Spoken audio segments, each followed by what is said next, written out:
Poor black boy saved a millionaire. Beaten in street, but what she whispered made him cry. Jennifer Langston had everything, or so it appeared. Tech CEO, self-made millionaire, featured on Forbes Women Under 40 to watch, but no one watched when she collapsed. Emotionally, for years Jennifer had poured everything into building her empire. She'd burned through friends, assistants, even 2 marriages. Her only son, Austin, had grown up in luxury, but not in love. She thought throwing money at his future would make up for her absence. Private schools, tutors, a Porsche for his 18th birthday, but Austin didn't want her money, he wanted her attention. And when he didn't get it, he vanished. 2 years ago he stopped calling, changed numbers, moved abroad, left only a message behind: I don't want your money, I want a mother, since I never had one. Don't pretend now. Jennifer never spoke about him again, but the silence rotted inside her. She never told the press, never let it show, until one rainy night she walked into the wrong alley, and everything broke across the city. 11-year-old Malik didn't have anything. No nameplate, no suits, no headlines, just a scar across his eyebrow from a foster home. He barely remembered. He hadn't been to school in months. No one noticed, no one came looking. He slept in doorways, picked leftover sandwiches from trash cans behind diners. Most days he went unseen. He liked it that way. People were crueler when they saw you. That night Malik had just crawled behind a dumpster near 6th Street. It was warm there. The bakery next door dumped old pastries that still had some sugar on them. Then he heard it shouting, a woman's voice, then a man's, then another. He peeked out from behind the bins and froze. 2 men in black jackets had a woman pressed against a brick wall. One held a metal pipe, the other had her lot. Jennifer's voice rasped, the boy, where is he? The nurse blinked. Curse you, scream. What boy? We finish it. One of the one who called hissed. Who? She had blood running down. He saved me. Surveillance. Her face already. Her hands showed trembled. The alley. The men shielding herself. Attacking her. High heels. The camera angle never broken. She looked Malik's face. Too. The police asked expensive her for this for part a description. Of town. All I remember. First instinct she was to hide. Whispered, but then she is that he was looked small, at him young, just for a second. Brave. Her eyes. She repeated bruised what he said, panicked, locked and with what his, she had whispered. Her in voice. That second he felt something every time.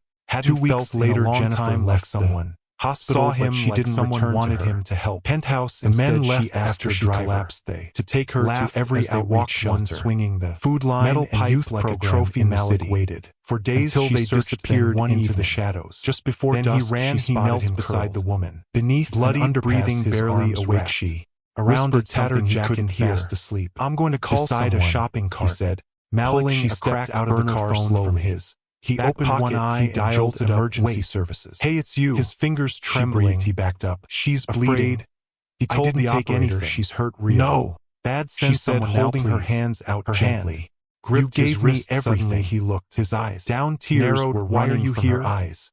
You're the first person. Swallowed, kneeling beside him, because her voice like you saved me and I haven't stopped away thinking about you since I owe you more. If I then my life here, she said, coughing blood. Future it took convincing you saved more than my life. She trust easily, winced her chest, didn't give up. You saved mine. Didn't flash wealth, didn't promise. People Malik felt the world. She just showed up every day. And then she whispered, with food, with blankets, with a chair. Son had beside him where she'd sit broke him a tear nothing down his cheek before he like no one saw him. He had been invisible. His her life, months and later Malik moved into a bleeding safe home. Jennifer funded. She arranged powerful tutoring there ever heard. She didn't wished he were hers. Malik stayed until the ambulance arrived. He didn't wait for thanks. He didn't give his name when the sirens came. He disappeared into the shadows because kids like him don't get remembered. But for the first time, someone might try. Jennifer Langston woke to the rhythmic beep of monitors and the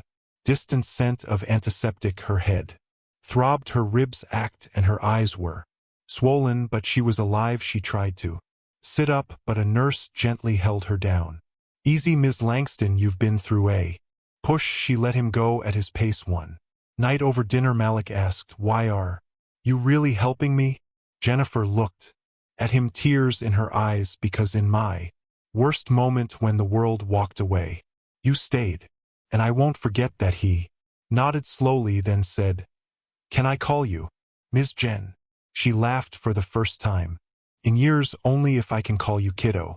As Malik rebuilt his life, Jennifer sought justice with her influence and resources. She worked with detectives and security analysts to trace the men who attacked her. It took months, but eventually they were found. One had tried to flee the country, the other was caught on unrelated charges, his weapon the same one used on Jennifer still in his possession. They were arrested, charged, and convicted. Jennifer testified in court, calm, unshaken when asked why she pursued it so relentlessly. She said, because boys like Malik shouldn't live in a world where men like that walk free. 2 years later, at a youth leadership summit, Jennifer helped fund a teenager in a clean button-up shirt and slacks stepped up to the mic. It was Malik. He cleared his throat. I used to sleep in an alley. He said, the kind where people don't see you, where you don't matter. He paused. Then one day I helped someone and she saw me. She remembered me, and that changed everything. He turned and smiled at Jennifer in the front row. Now I want to help others because no one's invisible forever, not if just one person believes in you. The room erupted in applause. Jennifer wiped away tears, not from pain but from pride, because once upon a time she had nearly died in the dark, and now standing under bright lights was the boy who brought her back to life and was building his own. If you enjoyed the story, don't forget to give it a thumbs up and hit that subscribe button for more emotional, dramatic, and unexpected tales, and let us know in the comments where in the world are you watching from. We love hearing from all of you. Until next time, stay kind, stay curious, and keep watching.